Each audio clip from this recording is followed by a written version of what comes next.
I'm curious, if you and I were buddies in high school, say we're 14 years old, 15 years old, and we know each other, would I bet on you being who you are today? No chance. Really? No chance. Tell me why.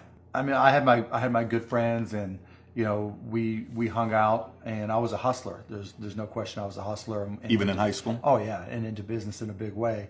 But I don't think people saw to me. It wasn't like people looked at me and go, oh, he's destined to succeed.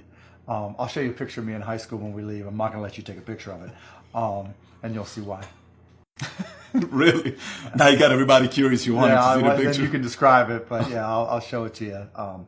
But yeah, I'm not gonna let you put it on camera. No worries. We will not do that. So in high school, you were the fun guy. Were you always the guy that made people laugh? Were you very competitive? Were you the sports guy? I was always competitive. I was into sports. I wasn't great at it. I was just decent. Wasn't a technology guy. I mean, I was into learning. I was a business guy. I was the guy reading about business all the time, reading business books all the time. You know, going to junior achievement. I was a junior achievement geek.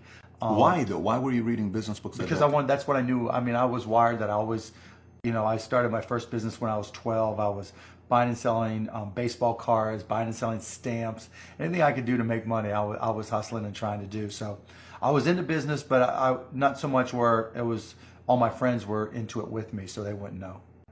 Baseball cards. Yeah, baseball cards, you name it. I mean, I grew up in Pittsburgh, and so I would, probably even less than 12 years old, I would, go out and buy a bunch of baseball cards that I collected, and I would package. I would say, okay, you're guaranteed to have a Pittsburgh Pirate in this package, and I would charge 3 times as much, and I'd set up on this park bench down in the park down in Scott Township where I grew up, and I'd have these little sales, and it was great. I made money, and I mean, it was, you know, and I learned as much about business when I was 9, 10, and 12 as I learned any other time.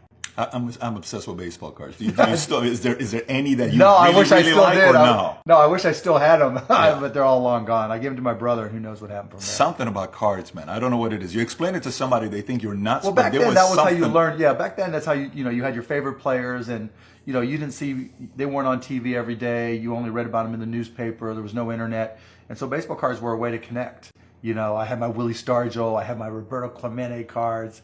So you're talking about way back when, yeah.